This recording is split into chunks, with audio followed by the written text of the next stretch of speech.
Welcome! In this video, we will cover monitoring jobs, workflows, and the project table.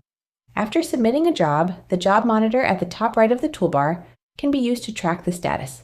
Clicking on the icon, you will see a list of currently active and past jobs, as well as their statuses.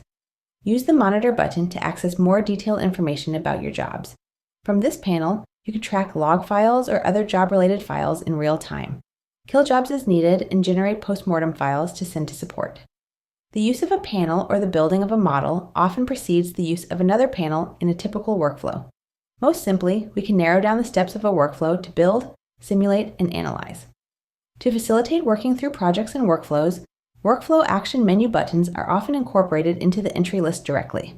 Because the job run here is from the Disordered System Builder panel, the MS Maestro interface proposes that you may be interested in performing an MD multi-stage workflow next. The WAM button in the entry list can be used for direct access to the subsequent panel. Finally, the project table can be useful for post-processing and analysis. Open the project table by clicking on the table icon in the top right corner of the toolbar.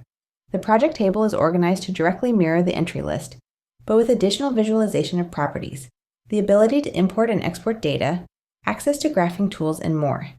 Depending on which operations and calculations you have done so far, you will see details associated with the various entries. The project table has many useful capabilities.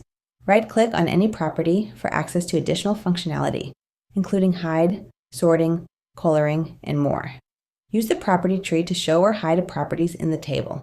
You should now be comfortable with monitoring your jobs, running workflows, and analyzing data in the project table.